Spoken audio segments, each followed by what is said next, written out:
नमस्कार, मी अजिंक्य भातंब्रेकर. तुम्ही पाहताय न्यूज 18 लोकमत. महत्त्वाची बातमी सुरुवातीला बघूया. मराठी द्वेषी कर्नाटक सरकार आणि कर्नाटक पोलीस प्रशासनाच्या निषेधार्थ आज महाराष्ट्र एकीकरण समितीकडून धरणे आंदोलन करण्यात येत आहे. हजारोंच्या संख्येने बेळगावातनं नागरिक कोल्हापुरात दाखल होत आहेत. जिल्हाधिकारी कार्यालयासमोर हे धरणे आंदोलन करून जिल्हाधिकाऱ्यांच्या मार्फत पंतप्रधानांना निवेदन दिलं जाणार आहे. सीमावासियांचं कोगनोळी टोल नाका इथं जोरदार स्वागत करण्यात येणार असून या आंदोलनात सर्वपक्षीय लोक सहभागी होणार आहेत. आंदोलनाच्या पार्श्वभूमीवर शहरात कडक बंदोबस्त देखील तैनात करण्यात आलाय. सीमावासियांच्या स्वागतासाठी कोगनोळी टोल नाका इथं आलेल्या शिवसेना जिल्हाप्रमुख विजय देवणे यांना पोलिसांनी ताब्यात घेऊन महाराष्ट्रात परत पाठवल्याचं समजतंय. ज्ञानेश्वर साळुखे आपले प्रतिनिधी आपल्या सोबत आहेत सध्या. ज्ञानेश्वर, काय नेमकी सध्याची अपडेट?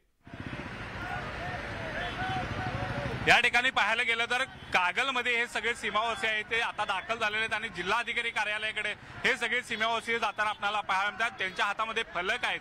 या फलकाच्या माध्यमातून महाराष्ट्रामध्ये येण्याची आस आहे ते त्यांची या ठिकाणी दाखवून देताना पाहायला मिळतात. एल्गार पुकारताना पाहायला मिळतात. खरं तर आपल्याला माहितच आहे की वारंवार कर्नाटक सरकारच्या वतीने या ठिकाणी कानडी दडपशाहीचा सामना या सगळ्या सीमावासियांना करावा लागला होता आणि हे सीमावासीय त्या अत्याचाराविरोधात आहे ते आवाज उठवताना पाहायला मिळतात. मोठ्या संख्येनं बेळगावहून सीमावासी आता कोल्हापूरमध्ये दाखल झालेले आहेत आणि महाराष्ट्र हा आपला हक्काचा त्यांना वाटतोय आणि या संदर्भात महाराष्ट्राच्या समोर आणि पर्यायाने पंतप्रधानांच्या समोर तिथला होणारा दडपशाहीचा एकूणच भूमिका आणि अन्याय आहे तो दाखवून देण्यासाठी हे सगळे सीमावासी आता कोल्हापूरमध्ये दाखल झालेले आहेत. मोठ्या संख्येने सीमावासी या आंदोलनामध्ये सहभागी झालेले आहेत. या ठिकाणी कोगनोळीमध्ये त्यांचं जल्लोषी असं स्वागत आहे ते महाराष्ट्राने केलेलं आहे. याशिवाय सर्व पक्षीयांनी सुद्धा पाठिंबा दिलेला आहे. शिंदे गट असू दे, भाजप असू दे, महाविकास आघाडी असू दे, सगळेच घटक आहेत ते या आंदोलनामध्ये सहभागी होणार आहेत. आता हे सगळे छत्रपती शिवाजी महाराज चौक या ठिकाणी जातील, छत्रपती शिवरायांना अभिवादन करतील, त्यानंतर दसरा चौकात राजश्री शाहू महाराज यांना अभिवादन करतील आणि त्यानंतर ते जिल्हाधिकारी कार्यालय इथे सायंकाळी 4 वाजेपर्यंत धरणे आहेत ते धरणार आहेत आणि 3 वाजता बरोबर पंतप्रधानांना जिल्हाधिकाऱ्यांच्या मार्फत या संदर्भातलं निवेदन आहे ते पाठवणार आहेत. इथं जी त्यांच्यावरती दडपशाही होते, वारंवार कर्नाटक सरकार या ठिकाणी त्यांना दडपशाही करण्याचा प्रयत्न करते, त्यांना भाषिक अधिकार डावलण्याचा प्रयत्न करते, त्या विरोधात हा सगळा एल्गार आहे. याशिवाय महाराष्ट्रात जाण्याचा एल्गार आहे तो सुद्धा कायम आहे आणि या आंदोलनाच्या माध्यमातून पुन्हा एकदा हा एल्गार दाखवण्यासाठी आणि सीमावासियांची ही एकजूट महाराष्ट्राला दाखवण्यासाठी आणि महाराष्ट्रानं त्यांच्या पाठीशी कायमपणे ठामपणे उभं राहावं या अपेक्षेने हे सगळे सीमावासी आता महाराष्ट्रामध्ये दाखल झालेले आहेत. आणि महाराष्ट्र सुद्धा या संदर्भात काय भूमिका घेते आणि पंतप्रधानांना ज्यावेळी निवेदन दिलं जाईल त्यावेळी पंतप्रधान पुढची भूमिका काय घेत आहेत हे सुद्धा आता पाहणं महत्वाचं असणार आहे. मात्र हे सगळे आता कागल येथील लक्ष्मी टेकडी या परिसरापर्यंत पोहोचलेले आहेत. बरं ज्ञानेश्वर, खूप मोठ्या संख्येनं हे सगळे महाराष्ट्र एकीकरण समितीचे जे कार्यकर्ते आहेत, सीमावासी आहेत, ते आता येताना दिसत आहेत. आपल्या मागे देखील खूप गाड्या दिसत आहेत. ज्ञानेश्वर, त्याबद्दल नेमकं काय सांगता येईल?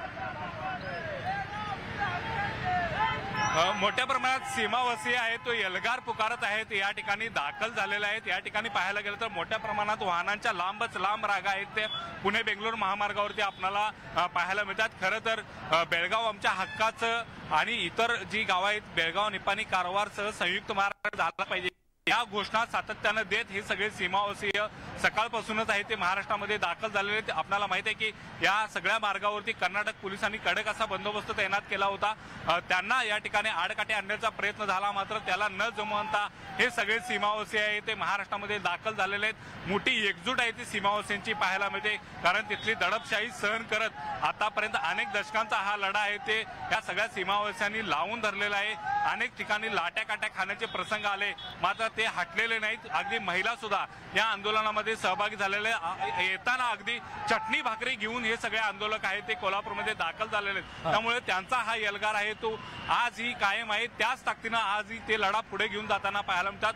त्यांना गरज आहे ती महाराष्ट्राच्या पाठबळाची आणि हेच पाठबळ द्यावं या अपेक्षेनं ते आता महाराष्ट्रामध्ये दाखल झालेले आहेत. महाराष्ट्र विधानसभेमध्ये सुद्धा आता या संदर्भातली चर्चा सुरू आहे, त्याच्या पाठीशी उभं राहण्याची भूमिका मांडतायत. त्यामुळे एकूणच सीमावासींना एक हे पाठबळ मिळताना पाहायला मिळते, मात्र सीमा लढ्याचा एल्गार मात्र कायम असल्याचं आपल्याला पाहायला मिळतंय.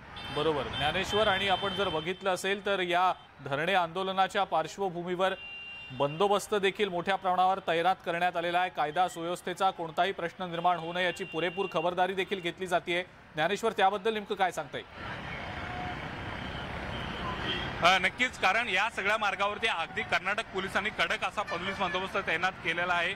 या ठिकाणी पाहायला गेलं तर जिल्हा प्रमुख शिवसेनेचे जे उद्धव ठाकरे गटाचे होते ते कोगनोळी टोल नाक्यावरती स्वागतासाठी गेले होते, मात्र तात्काळ त्यांना या ठिकाणी कर्नाटक पोलिसांनी ताब्यात घेतला आणि महाराष्ट्रामध्ये आणून सोडलं आणि कायदा आणि सुव्यवस्थेची कोणत्याही पद्धतीची परिस्थिती निर्माण होऊ नये यासाठी हा सगळा कर्नाटक पोलीस प्रशासनाचा बंदोबस्त होता। मात्र दडपशाही आहे ती या ठिकाणी पाहायला मिळाली।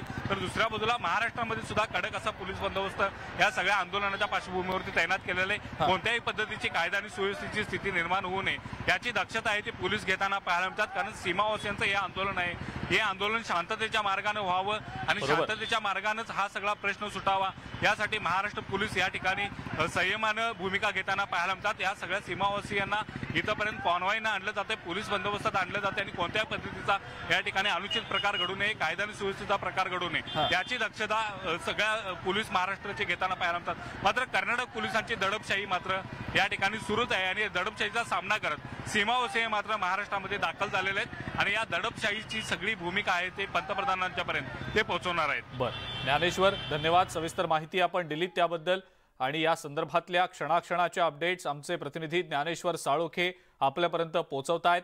कर्नाटकच्या दडपशाही विरोधात महाराष्ट्र एकीकरण समितीतर्फे सीमावासियांतर्फे आज कोल्हापुरात आंदोलन होणार आहे, धरणे आंदोलन होणार आहे आणि या आंदोलनासाठी बेळगावमधून सीमा भागातनं असंख्य जे लोक आहेत, कार्यकर्ते आहेत महाराष्ट्र एकीकरण समितीचे, ते कोल्हापुरात दाखल होताना दिसतायत।